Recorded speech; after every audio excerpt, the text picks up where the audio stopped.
Смотрите актуальное интервью в студии Сергей Михедов. Здравствуйте. Этой осенью в микрорайоне «Птицефабрика» города Якутска будет введена в строй новая современная котельная. Строительство объекта ведется по инвестпрограмме акционерного общества «Теплоэнергия». Котельная обеспечит теплом 290 жилых домов микрорайона, где проживают порядка 3000 человек, в том числе многоквартирный жилой дом, введенный недавно по республиканской адресной программе переселения. Как готовятся коммунальщики к предстоящей зиме? Гость студии сегодня Вячеслав Емельянов, министр ЖКХ и энергетики Республики Саха-Якутия. Вячеслав Павлович, здравствуйте. Здравствуйте. В Якутии начинается отопительный сезон. Расскажите, как ведется подготовка? В рамках исполнения распоряжения правительства Республики Саха-Якутия можно сказать, что подготовка к прохождению отопительного сезона того или иного года проходит практически круглогодично. Мы, еще в феврале выпускаем такие распорядительные документы. Ну и понятно, что активная фаза подготовки к прохождению отопительного сезона — это, конечно, межотопительный период.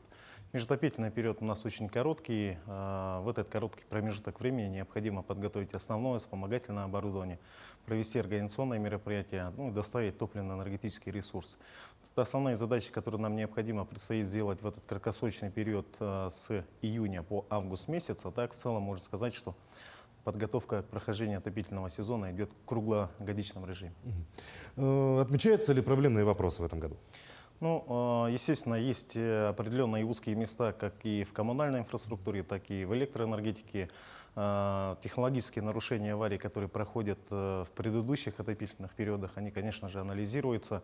И все инвестиционные ремонтные программы предприятий делаются в обязательном порядке с учетом тех узких мест, которые у нас определяются в период прохождения предыдущих отопительных периодов. Ну и есть ряд муниципальных образований на территории Республики Саха-Якутия, которые, можно сказать, что трудно готовились к прохождению отопительного сезона. Не буду сейчас перечислять эти муниципальные образования, но в этом году сейчас во взаимодействии с теми же самыми муниципалитетами, Ленским управлением Ростехнадзора, прокуратурой мы проводим планомерную подготовку к прохождению отопительного периода. Ну, если говорить о проблемах, вот какие чаще всего встречаются? Ну, если анализировать технологические нарушения аварии, это, конечно, стороннее воздействие. За прошлый отопительный период очень много стороннего воздействия было, такие как наезды на теплотрассы, это касание стрелой кранов линий электропередач и так далее и тому прочее. К сожалению, были с летальными исходами, да, и хотелось бы, наверное, пользуясь случаем, попросить все предприятия, всех форм собственности быть предельно аккуратными в охранной зоне инженерных сетей. Ну вот где уже работают котельные, в каких районах отопительный сезон уже начался, может, в Арктике, да, действительно? Да, традиционно у нас арктические районы начинают отопительный период первыми. У нас на текущий момент в Алайховском и в Анабарском районах уже запустили котельные, начался отопительный период. Это, конечно, потом следующие муниципальные образования арктических северных районов. При этом в рамках постановления правительства Российской Федерации отопительный сезон в муниципальных образованиях начинается при установлении среднесуточной температуры плюс 8 градусов в течение 5 суток подряд, если такая температура ниже плюс 8. Да? И, естественно, выпускаются распорядительные документы муниципальных образований, начинается отопительный период у ресурсоснабжающих организаций. Но предполагаем, что к 1 сентября все бюджетные социальные учреждения, соответственно, будут обеспечены теплом и водой, и по готовности таких бюджетных учреждений, соответственно, будут представлены все коммунальные услуги. Ну, вы уже рассказали, да, от чего зависит начало отопительного сезона, от температуры, и только ли от температуры, или еще какие-то факторы влияют? Ну, безусловно, бывают и другие факторы, да, там проливные дожди, ранний снегопад. И в любом случае все ресурсоснабжающие организации, которые предоставляют коммунальные услуги, зависят от температуры наружного воздуха, как я уже говорил, от распорядительных документов глав муниципальных образований на местах. Паспорта готовности к отопительному сезону. Вот как это влияет на прохождение отопительного сезона? Имеются ли сейчас проблемы с получением паспортов? Ну и если есть, то в каких районах? Ну, сам паспорт готовности к прохождению отопительного периода муниципального образования или городского округа — это документ, подтверждающий о том, что тот или иной муниципалитет готов к прохождению отопительного сезона. Здесь прежде всего рассматриваются вопросы, связанные с исполнением предписаний контрольных надзорных органов. Паспорта выдаются в соответствии с приказом 103 Минэнерго Российской Федерации.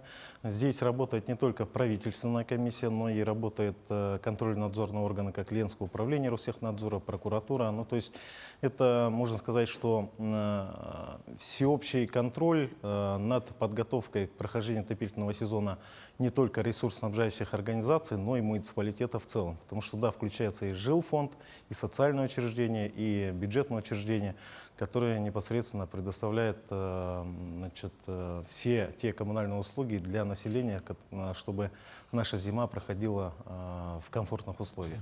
То есть тотальный контроль, и паспорт готовности является документом, который подтверждает, что муниципалитет готов. Напомню, в прошлом году мы получили все 100% паспортов готовности, это 45 муниципальных образований и городских округов. В этом году также ведем планомерную работу. Ну вот получить паспорт важно до начала отопительного сезона или можно чуть позже, в течение года? Есть определенная ротация получения актов и паспортов готовности для теплоснабжающих организаций, для жилищного фонда, для муниципальных образований, для бюджетных учреждений. Ну и окончательное оформление актов и паспортов готовности — это 15 ноября ежегодно. То есть до 15 числа все должны подготовить такие паспорта? Да, Ленским управлением Ростехнадзора соответствующий документ уже выпущен. Определены инспектора, которые работают непосредственно по муниципальным образованиям, и эта работа уже началась. Проходит навигационная кампания. Вот как обстоят дела по доставке топливно-энергетических ресурсов? Отмечаются ли проблемы в этом году? Архиважной задачей, конечно же, является это завоз в навигацию топливно-энергетических ресурсов в северные и арктические районы. В этом году плановый объем завоза топливно-энергетических ресурсов по республике составляет 537 тысяч тонн различного вида топлива. Это уголь, нефть, дизельное топливо.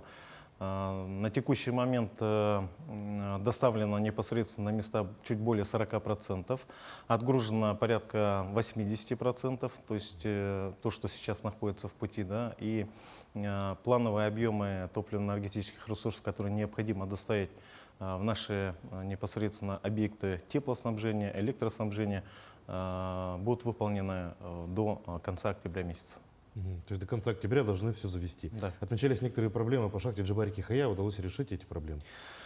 К сожалению, ежегодно отмечается снижение добычи угля на шахте Джибари-Кихая, но при этом в рамках топливно-энергетического баланса, который мы создали еще несколько лет назад, замещаем угли, так скажем, местными угольными месторождениями, такими как Сангарское угольное месторождение, Кировское угольное месторождение, ну и так далее, там прочее. В общем, находим пути решения, и самая главная задача, как я уже говорил, Сергей, да, это вот в навигацию доставить определенные объемы топлива для того, чтобы мы успешно прошли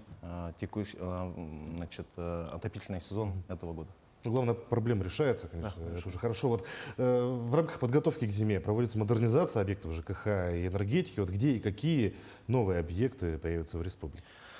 Ну, в этом году планируется ввести в эксплуатацию как минимум 15 котельных в ряде муниципальных образованиях. Мы активно сейчас работаем с Министерством строительства Российской Федерации, Фондом развития территорий. Мы получили порядка 2 миллиардов рублей на реализацию проектов по нацпроекту «Чистая вода». В этом году планируется запустить 6 объектов водоснабжения в таких муниципальных образованиях, как Горный Улус в селе Бердигостях, Амгинский Улус, это село Амга, село Алтанцы, это город Алекминск, второй этап.